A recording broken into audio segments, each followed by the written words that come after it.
Om Swastiastu. Selamat bergabung Ibu dosen, selamat bergabung teman-teman semua. Saya Putu Ayudai Sartini, NIM 1267 sebagai moderator dan penyaji 5 kelompok 2. Pada kesempatan kali ini, kelompok kami mendapatkan kesempatan membahas tentang desain organisasi internasional pada mata perkuliahan bisnis internasional.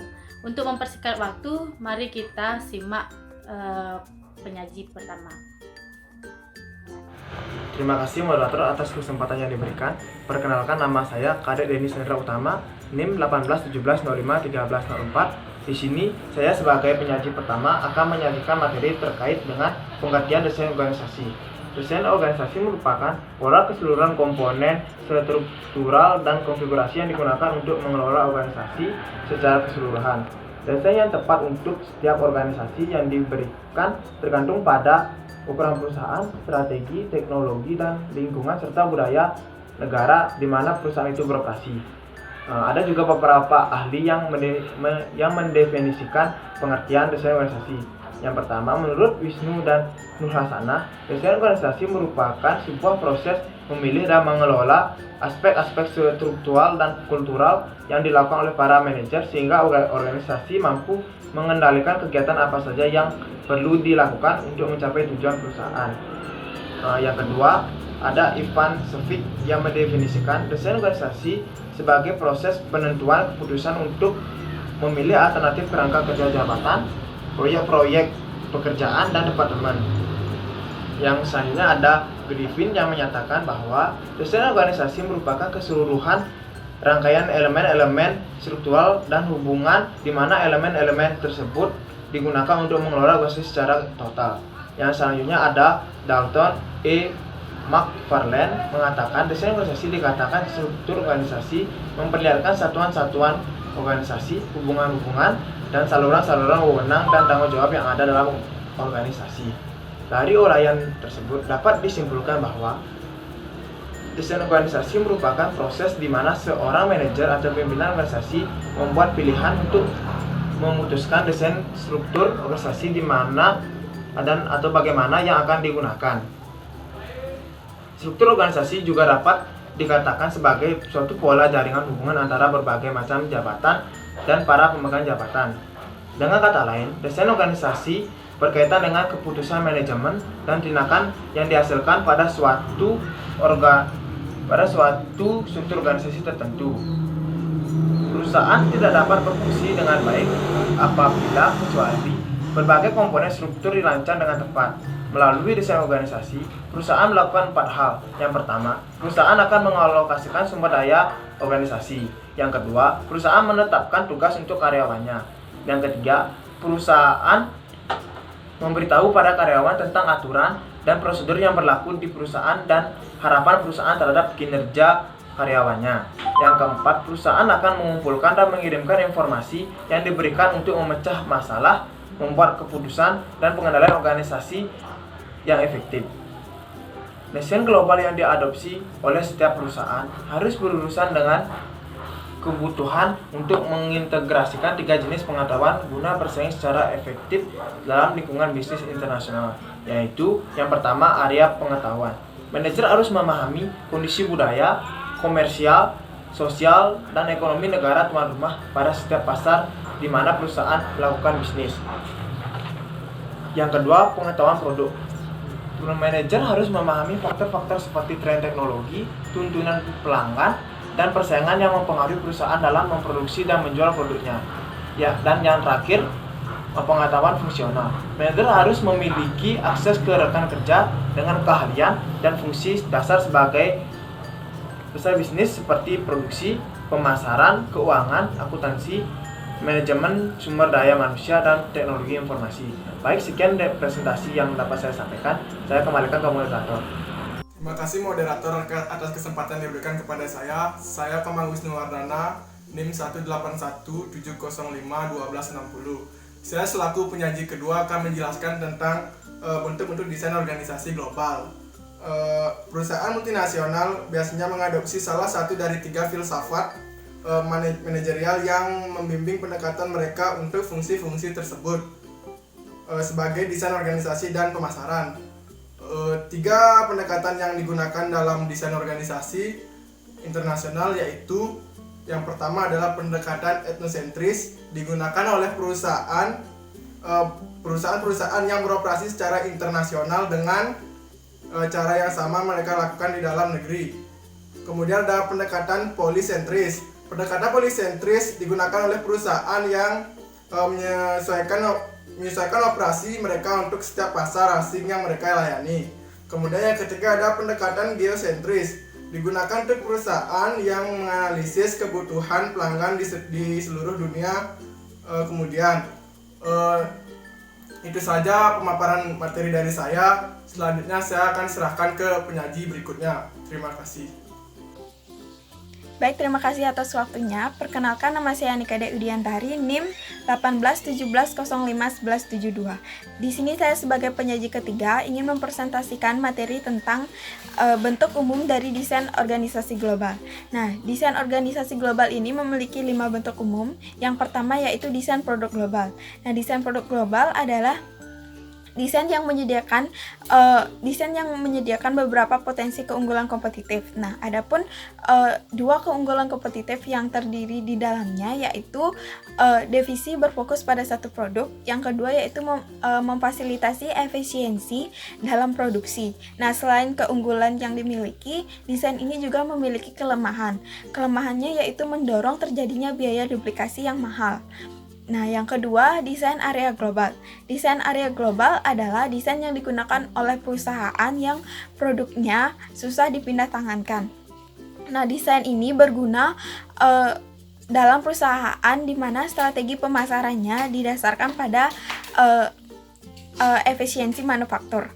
Nah, yang ketiga yaitu desain fungsional global. Desain fungsional global ini adalah desain yang digunakan oleh perusahaan multinasional yang memiliki lini produk yang sempit, dan perusahaan ini adalah perusahaan bisnis tunggal serta memiliki operasi fungsional. Seluruh perusahaan yang menyediakan untuk pemasaran dan operasi, urusan publik, dan fungsi dasar lainnya. Nah, yang keempat yaitu desain pelanggan global. Desain pelanggan global ini berguna ketika berbagai kelompok pelanggan yang ditargetkan oleh perusahaan sangat beragam seperti memerlukan pendekatan yang berbeda-beda. Nah, pendekatan desain pelanggan global ini memungkinkan sebuah perusahaan untuk memenuhi kebutuhan spesifik masing-masing segmen pelanggan dan melacak seberapa baik perusahaan menyediakan produk atau layanan yang diberikan kepada masing-masing segmen. Nah, yang terakhir yaitu desain matriks global. Nah, desain matriks global adalah sebuah perusahaan yang mana perusahaan ini membentuk kelompok-kelompok produksi tertentu dari departemen fungsional yang sudah ada. Nah, di mana kelompok-kelompok ini nantinya merancang, mengembangkan, memproduksi, serta memasarkan produk-produk barunya sesuai dengan masukan dari area fungsional masing-masing. Nah, sekian presentasi dari saya. Untuk selanjutnya akan dilanjutkan oleh penyaji selanjutnya. Baik, terima kasih atas waktu yang telah diberikan oleh moderator. Saya Igede Aja Suranata, NIM 1142, selaku penyaji. Saya di sini akan menjelaskan materi terkait dengan fungsi pengendalian dalam bisnis internasional. Fungsi pengendalian dalam bisnis internasional ini merupakan sebuah proses pemantauan kegiatan perusahaan, dan apabila dalam kegiatan perusahaan tersebut ada strategi yang kurang tepat ataupun kurang cocok digunakan, maka akan terjadinya perubahan strategi walaupun selama kegiatan perusahaan tersebut berjalan.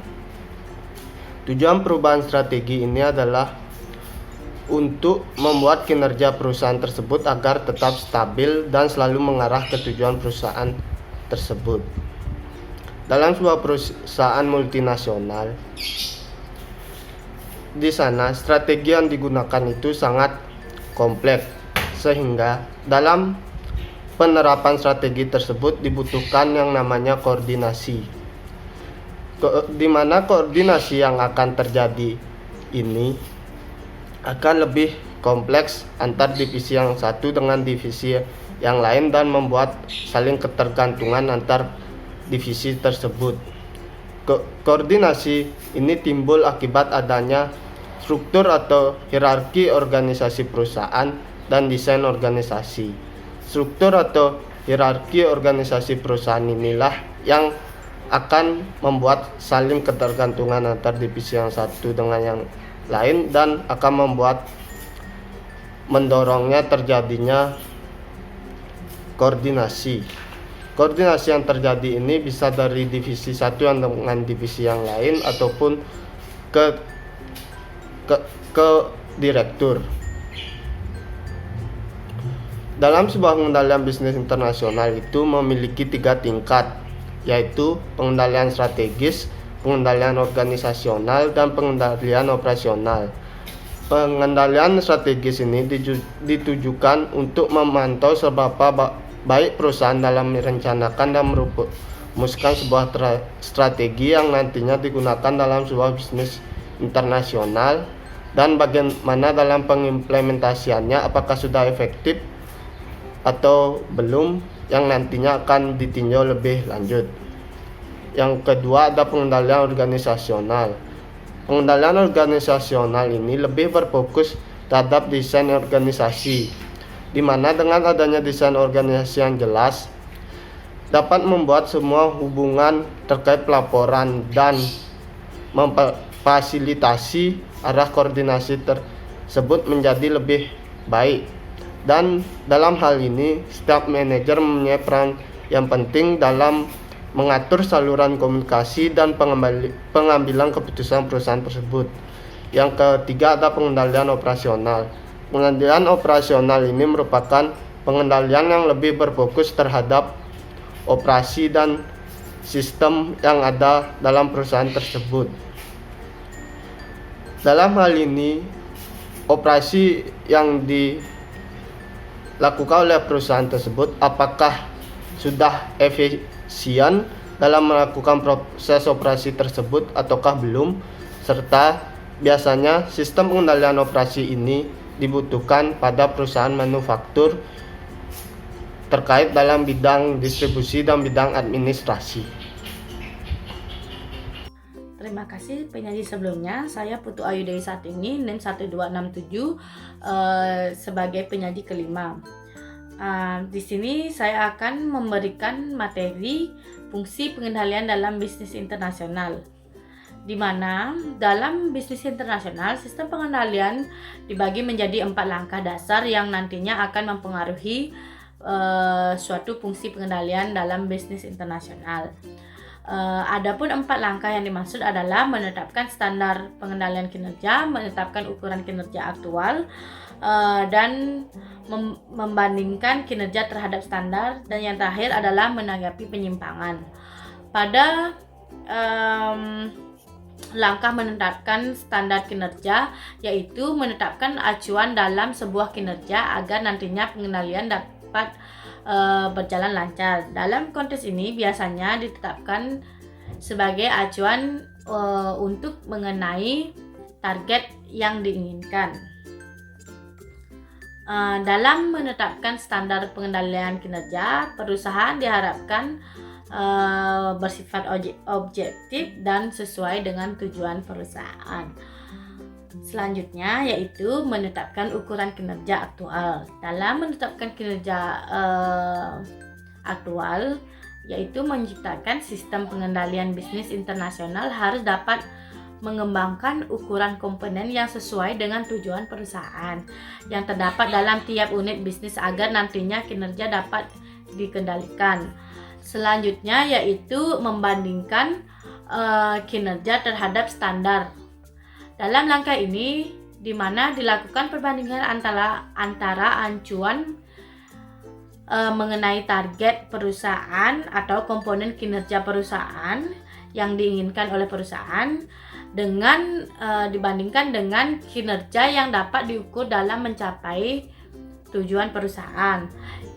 Selanjutnya yaitu menanggapi penyimpangan. Dalam langkah ini, langkah terakhir ini biasanya perusahaan menanggapi penyimpangan yang berbeda ketika perusahaan melakukan pembandingan standar kinerja dengan pengendalian aktual dalam hal ini terkait apakah sudah memenuhi syarat atau belum memenuhi syarat pengendalian ataupun sudah melampaui dari standar pengendalian itu sendiri. Demikian materi dari saya, akan dilanjutkan oleh pemateri selanjutnya. Baik, terima kasih atas kesempatannya. Saya Nina Rati Ramusdana, NIM 1817051010 sebagai penyaji ke-6. Di sini saya akan membahas mengenai fungsi pengendalian dalam bisnis internasional. Yang pertama yaitu kinerja rasio. Kinerja rasio merupakan indeks numerik kerja di mana perusahaan ingin mempertahankannya. Adapun tingkatan pengendalian bisnis internasional, yang pertama yaitu pengendalian strategi, yang kedua pengendalian organisasi, dan yang ketiga yaitu pengendalian operasi. Yang pertama yaitu pengendalian strategi, di mana memantau seberapa bagus perusahaan internasional dalam merumuskan strategi maupun mengimplementasikan strategi tersebut. Yang kedua yaitu pengendalian organisasi, di mana pengendalian ini berfokus pada perancangan organisasi yang terdiri dari yang pertama yaitu pengendalian terdesentralisasi yang disebut dengan pengendalian pusat pertanggungjawaban. Yang kedua yaitu pengendalian yang dipakai unit-unit operasi dan tempat wewenangnya biasanya berada di kantor pusat. Yang ketiga yaitu pengendalian perusahaan mengkonsentralisasikan sistem pengendalian organisasinya. Dan yang ketiga yaitu pengendalian operasi. Pengendalian operasi ini berfokus pada sistem dan proses baik dalam perusahaan maupun anak perusahaan beserta unit-unit operasinya. Sekian materi dari saya kembalikan ke moderator. Demikian materi dari kelompok kami. Semoga video yang kami buat bermanfaat bagi kita semua. Jika ada kekurangan, maka kita akan diskusikan pada forum selanjutnya. Akhir kata saya ucapkan terima kasih dan Om Santi Santi Santi Santi Om.